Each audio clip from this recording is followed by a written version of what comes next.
عمران خان کا ایک تازہ ترین بیان ہے جس میں عمران نے یہ جو پولیو زدہ اپوزیشن ہے اس کا بلف کال کر لیا ہے اور یہ کہتے ہوئے کیا ہے کہ بھائی تم لوگ استعفے دو، میں ضمنی انتخابات کرا دیتا ہوں۔ یہ کالم میں نے اسی تناظر میں لکھا ہے۔ کالم کا عنوان ہے سیاست اور سلیقہ۔ نون لیگیوں کی مت ماری گئی ہے جو بغیر سوچے سمجھے عمران خان کو ناتجربہ کاری کے تانے دیتے ہوئے اپنی تجربہ کاری کے ڈھول پیٹ رہے ہیں، حالانکہ وہ کب کا ان کے جبڑوں اور پنجوں سے 3 بار کا تجربہ ماں وزارت عظمیٰ چھین چکا ہے، اور اب سوائے نیب کے ان کو اور کوئی نہیں پوچھ رہا۔ پھرتے لندن کی سڑکوں پہ ہیں کیونکہ ان کا اصل تجربہ فرار کا تھا اور وہ اس بار بھی ان کے کام آ گیا ہے۔ رہی صحیح کسر عمران خان نے یہ بلف کال کر کے پوری کر دی کہ اپوزیشن استعفے دے تو ضمنی الیکشن کرا دوں گا۔ نون اور پیپلز پارٹی اسٹیبلشمنٹ کی پیداوار ہیں۔ یہ بگڑے ہوئے وہ بچے ہیں جو کھاتے ہیں اور غراتے بھی ہیں، اور جو گود میں اٹھائے اس کی گود گیلی کر دیتے ہیں۔ دلچسپ ترین بات یہ جس کی طرف ابھی تک ہمارے ملک کے اہل دانش کا دھیان نہیں جا رہا کہ عمران خان کے بارے میں مشہور تھا اور ہے کہ وہ اکھڑ مزاج ہے، کسی کی سنتا نہیں، سنگل ٹریک ہے، لیکن یہی ناتجربہ کار اکھڑ تو کہیں زیادہ متوازن اور عملیت پسند ثابت ہو رہا ہے، جو ثابت قدمی سے قدم بقدم آگے بڑھتا دکھائی دیتا ہے، اور اسٹیبلشمنٹ پوری طرح اس کا ساتھ دے رہی ہے، جبکہ جو 100% اسٹیبلشمنٹ کی پیداوار اور ان کے پنگھوڑے میں پروان چڑھا، تیسری بار بھی خود اپنے پیروں پہ کلہڑا مارنے کے بعد سیکھنے سے آری ہے۔ چور نالے چتر والا محاورہ یاد آتا ہے، بنانا مال اور بننا نیلسن منڈیلا۔ تو بھائی یہ تو قدرت کے بھی بارے میں نہیں۔ عمران خان کا سب سے بڑا پلس یہ ہے کہ بے ایمان نہیں، اور حقیقت یہ ہے کہ اس لیول پر دوستوں دشمنوں سب کو پورا علم ہوتا ہے۔ اس لیول پہ، پرائم منسٹر کے لیول پہ، دوستوں دشمنوں سب کو پورا علم ہوتا ہے کہ کہاں کہاں کیسی وارداتیں ہو رہی ہیں۔ اوپر سے بندہ نخرے بھی دکھائے تو وہ برداشت کرنا ممکن نہیں رہتا۔ یہ جو لوگ ہیں خود پھلتے پھولتے اور پھیلتے چلے گئے، ملک بیچارہ سمٹتا اور سکڑتا چلا گیا، تو ایسے میں جس کسی کے پاس بھی پوری معلومات ہوں گی وہ کب تک برداشت کر سکے گا، کیونکہ معاملہ ملکی سالمیت کے سوال تک جا پہنچا تھا۔ میرے تو ایمان کا حصہ ہے، اور کئی بار کہہ بھی چکا ہوں، لکھ بھی چکا ہوں کہ پاکستان ایک ایسا ملک ہے جہاں نالائق ترین حکمران بھی ہوں تو ملک چلتا رہے گا، بشرطے کہ حکمران صرف نااہل ہوں، لٹیرے، ٹھگ اور بددیانت نہ ہوں۔ لیکن یہاں تو دونوں نہیں، ہزاروں ہاتھوں سے اسے مسلسل لوٹا جاتا رہا، ورنہ پاکستان جیسے ملک میں تو کوئی کچھ بھی نہ کرے، کوئی حکومت کچھ بھی نہ کرے، یہ ملک وائبل ہے، روکھی سوکھی سے لوگ کبھی محروم نہیں ہو سکتے۔ لیکن کچھ جونکیں ایسی ہیں جنہوں نے نان سٹاپ لہو نوشی جاری رکھی۔ جونکوں کے بارے مشہور ہے کہ جونک اپنے پیٹ کا سائز دیکھے بغیر خون پیے چلی جاتی ہے، اور تب تک پیے چلی جاتی ہے جب تک اس کا پیٹ ہی پھٹ نہیں جاتا۔ سو ان کے پیٹ پھٹ گئے ہیں۔ اگر اس طرح کے لوگ موجود نہ ہوں تو ایسے محاورے کبھی وجود میں نہ آئیں۔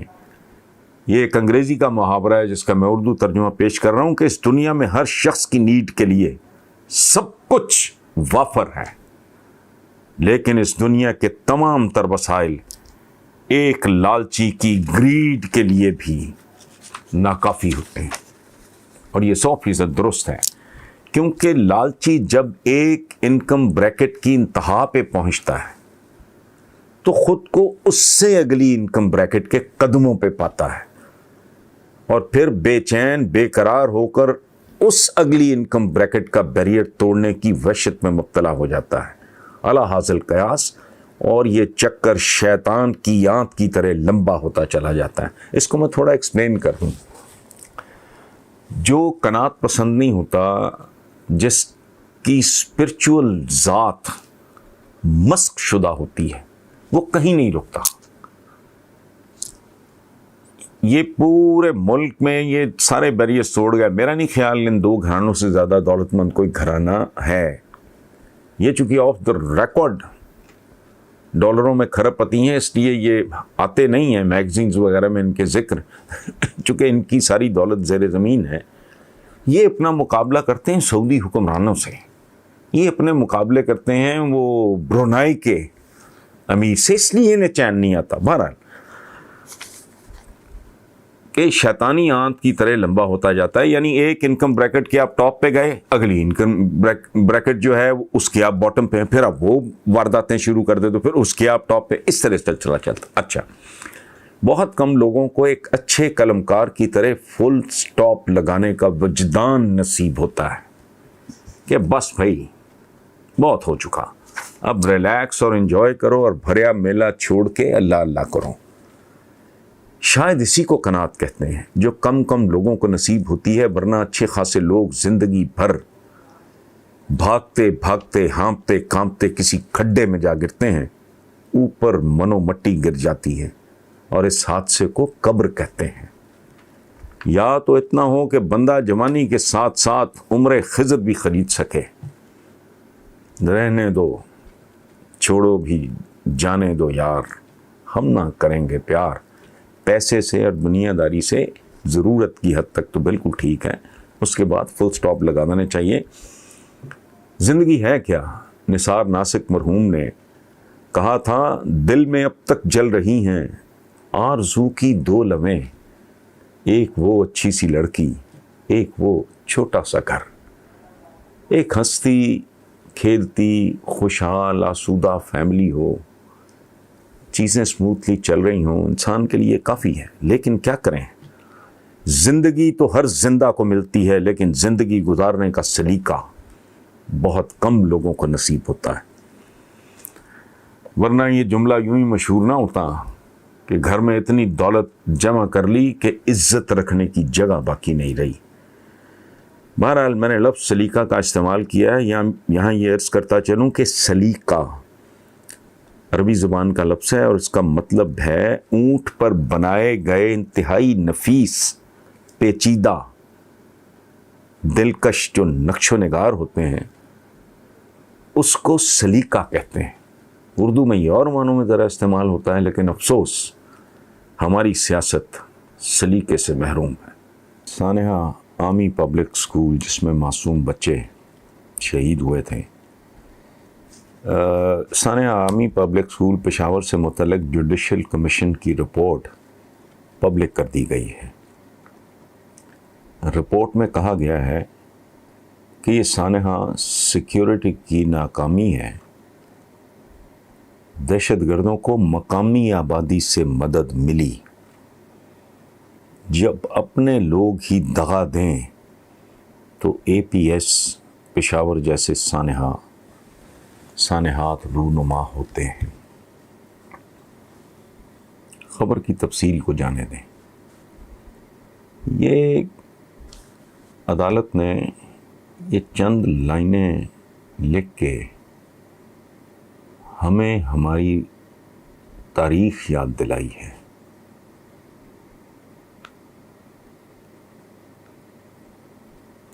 حضور نے کہا تھا کہ ایک انسان کا قتل پوری انسانیت کا قتل ہے، اور مسلمان ایک جسم کی مانند ہیں، جس کے ایک عضو کو تکلیف پہنچے تو پورا جسم اذیت میں مبتلا ہو جاتا ہے۔ ظاہر ہے بندے کے دانت میں درد ہو، پورا جسم بے چین، کسی خدا نہ خواستہ کو انگلی کٹ جائے کوئی اور، تو پھر ایک ایسی بات ہے کہ جب میں نے پہلی بار پڑھی تو مجھے آج تک ہانٹ کرتی ہے. حضور سے کسی نے پوچھا کہ اگر دو مسلمان تلواریں لے کے ایک دوسرے پہ چڑھ دوڑیں اور ایک دوسرے کو قتل کر دے تو جہنمی کون ہے, دوزخی کون ہے؟ آپ کو پتہ ہے حضور نے کیا جواب دیا تھا؟ آپ نے فرمایا دونوں جہنمی ہیں. لوگ حیران ہوئے, جیسے میں حیران ہوا تھا یہ پڑھ کے, جیسے آپ اگر پہلی بار سن رہے ہوں تو آپ حیران ہوئے ہوں گے. تو لوگوں نے کہا حضور تو بیچارہ مارا ہی گیا, وہ کیسے جہنمی ہو گیا؟ تو سبحان اللہ, آپ نے فرمایا کیونکہ ارادہ اس کا بھی یہی تھا کہ وہ دوسرے کو قتل کر دے. یہ تو ہے بنیادی ٹیچنگز آپس کے رشتوں کے حوالے سے. ہم صدیوں سے کیا کر رہے ہیں, اور صدیاں بھی تھوڑی 2 4 5 6 نہیں, کتنی صدیوں سے ہم کیا کر رہے ہیں. اس پہ غور کرنے کی ضرورت ہے, بجائے اس کے کہ ہم قدم قدم پہ دوسروں کو مورد الزام ٹھہرائیں. ہم ہر بات کو اغیار کی سازش کہہ کے ادھر ادھر کر دیتے ہیں. بھائی یہ اغیار نے تو کرنی ہے, جس سے آپ کا مقابلہ ہے. جنگ کے بارے میں تو خود حضور کا فرمان ہے, یہ تو ہنڈولے کی مانند ہے, یہ تو دھوکہ اور فریب ہے. جنگ میں تو سب کچھ کہتے ہیں نا, محبت اور جنگ میں سب کچھ جائز ہوتا ہے. تو جو آپ کا حریف ہے اس سے آپ کیا ایکسپیکٹ کر رہے ہو؟ آپ کو پھولوں کا گلدستہ بھیجے گا, آپ کی شہد کے ساتھ تواضع کرے گا؟ نہیں. آپ اپنی ناکامیاں, اپنی کجیاں, اپنی کمزوریاں, اپنی خامیاں پرایوں کی سازش کے کھاتے میں ڈال دیتے ہیں. یہ صدیوں سے ہمارا رویہ ہے, اور آج بھی ہمارے درمیان جو چیز سب سے زیادہ پرومیننٹ ہے وہ اتحاد ہے.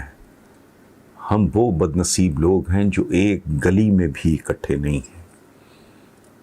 اتنی تقسیم ہے, طبقاتی تقسیم سے لے کے ذات برادری, فرقہ بازی, کوئی کسر ہم نے چھوڑی نہیں. لسانی تقسیم ہے, ہماری کیا زبان ہے, میری کیا زبان ہے, تمہارا کیا کلچر ہے, میرا آئی ڈونٹ نو.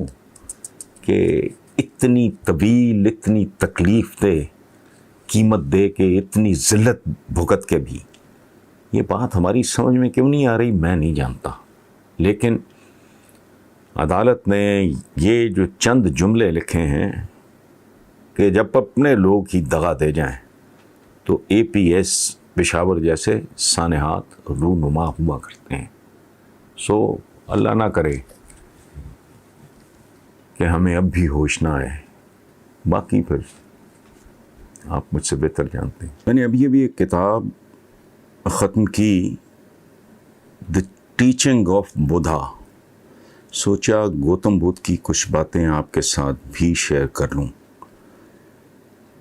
بدھا کہتے ہیں خود کو فتح کرنا بڑی سے بڑی جنگ میں فتح پانے سے کہیں بڑھ کر اور برتر ہے.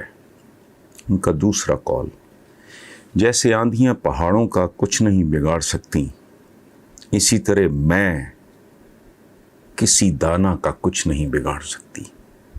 یعنی وہ میں کو کچلنے پہ قادر ہوتا ہے. تیسرا, صرف ایک دن جینا اور صرف ایک اچھی بات پہ عمل کرنا 100 سال جینے اور لغویات سننے سے بہتر ہے. سبحان اللہ. اگلا قول ہے, یہ دنیا ہمیشہ سے لالچ, غصہ اور حماقت کی آگ میں جل رہی ہے. اگلا, واہ, یہ دنیا کیا ہے, پانی کا بلبلا اور مکڑی کا جالا. اس سے اگلا قول, خیال اور عمل میں خالص اور پاکیزہ رہنا ہی کامیابی ہے. نیکسٹ, دوسرے کے عیبوں کی نشاندہی آسان ترین لیکن اپنے عیبوں کا اعتراف مشکل ترین ہوتا ہے۔ اگلا قول بہت مختصر لیکن انتہا کا۔ دنیا اور دوام دو علیحدہ حقیقتیں ہیں۔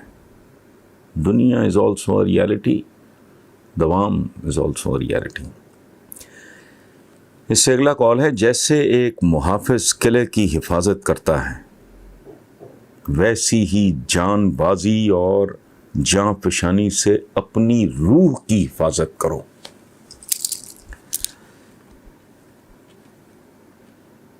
یہ اس کے مریض ہیں ہم جیسے عام لوگ۔ کیا خوبصورت قول ہے، ماضی میں مت بھٹکو، مستقبل کے خواب مت دیکھو، حال پہ یکسو رہو۔ اگلا، دانش بہترین رہبر اور عقیدہ بہترین دوست ہے۔ اگلا قول ہے، دل اور دماغ پر اختیار حاصل کرنا مقدس فریضہ ہے۔ دل اور دماغ پہ، جس کو اس پہ اختیار حاصل ہو گیا وہ تو پھر بہرحال۔ اگلا، انسان کو چاہیے اپنے خاندان کے لیے خود کو بھلا دے۔ سبحان اللہ، اس پہ غور کریں، اور خاص طور پہ ہم پاکستانیوں کو اس پہ بہت زیادہ غور کرنے کی ضرورت ہے۔ انسان کو چاہیے اپنے خاندان کے لیے خود کو بھلا دے، اپنے گاؤں کے لیے خاندان کو بھلا دے، اور اپنے وطن کے لیے گاؤں کو بھلا دے، اور خدا کے لیے ہر شے کو بھلا دے۔ اگلا قول بہت مختصر ہے لیکن کیا بات ہے، سکون صرف موت کی سرحد کے اس پار ہے۔ صرف اس لیے کھاؤ کہ اچھی بات، میں دوبارہ کر رہی ہوں، صرف اس لیے کھاؤ کہ اچھی بات سن اور سمجھ سکو۔ کمزور سے محبت سب سے بڑی طاقت ہے۔ یہ غلط ہے کہ بدنصیبی دائیں بائیں یا اوپر سے نیچے آتی ہے، یہ تو تمہارے اندر سے پھوٹتی ہے۔ بیٹا باپ کو دائیں، ماں کو بائیں کندھے پر بٹھا کر 100 سال بھی چلتا رہے تو حق کے فرزندگی ادا نہیں کر سکتا۔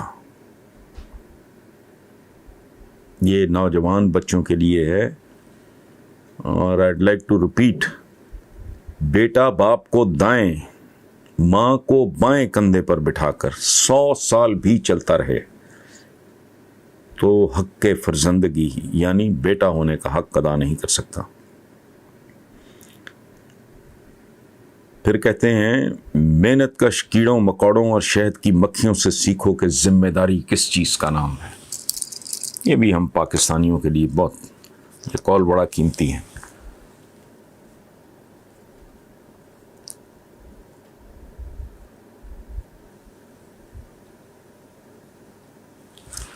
ایک دانا حکمران عوام کو دیتا ہے جب وہ کمی کا شکار ہوں، اور لیتا ہے جب ان کے پاس ضرورتوں سے زیادہ ہو۔ اگلا قول ہے، بارش اور روشنی بہنوں کی طرح ہیں، ان کی کمی اور فراوانی بھی ایک جیسی ہوتی ہے۔ یہ قول ہے بیسیکلی گوتم بدھ کا، لیکن ان کو بہت اور طریقے سے بھی کوٹ کیا جاتا ہے کہ خون کے دھبے خون سے نہیں دھوئے جا سکتے۔ پاکیزہ سوچ سارے ماحول کو پاکیزہ کر دیتی ہے، غلیظ سوچ سارے ماحول کو غلیظ کر دیتی ہے۔ یہ قول بھی ہم پاکستانیوں کے لیے ہے جس پہ بہت غور کرنا چاہیے کہ درویشوں جیسا بہروپ کسی کو درویش نہیں بنا دیتا۔ اس کو آپ چاہیں تو کسی بھی جگہ رکھ لیں، کسی بھی حوالے سے اس کے بارے میں غور کر لیں۔ اس قول پہ، جس نے میری ہدایات پہ عمل نہیں کیا وہ میرا عاشق نہیں، منافق ہے۔ اس پہ غور کریں، یہ جملہ کہاں کہاں فٹ بیٹھتا ہے۔ روشنی دیکھنے کے لیے بینا آنکھ ضروری ہے. اندھی آنکھ تو ظاہر ہے نہیں. اچھا، اگلا ہے ظاہر اور باطن میں کوئی فرق نہیں، صرف پہچان ہی امتحان ہے.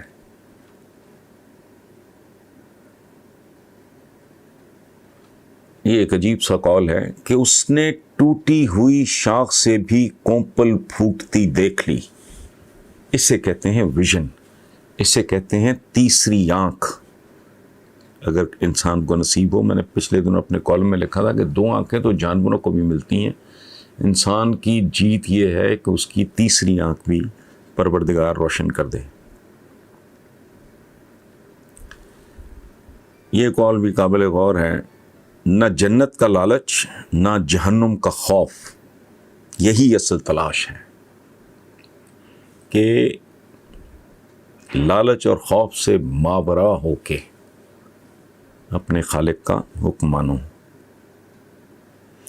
غریب آدمی سخی کیسے ہو سکتا ہے؟ ظاہر ہے اس کے پاس ہے ہی کچھ نہیں. متکبر آدمی راہ راست پہ کیسے آ سکتا ہے؟ کوئی سماعت کے بغیر سن کیسے سکتا ہے؟ آنکھوں کے بغیر دیکھ کیسے سکتا ہے؟ طاقت استعمال کرنے سے اجتناب کیسے کر سکتی ہے؟ So that is why you have to become very powerful. عجز آسان کیسے ہو سکتا ہے؟ زندگی موت سے کیسے بچ سکتی ہے؟ دماغ پرسکون کیسے رہ سکتا ہے؟ پھر کہتے ہیں خود غرضی سے خود کو نکالو.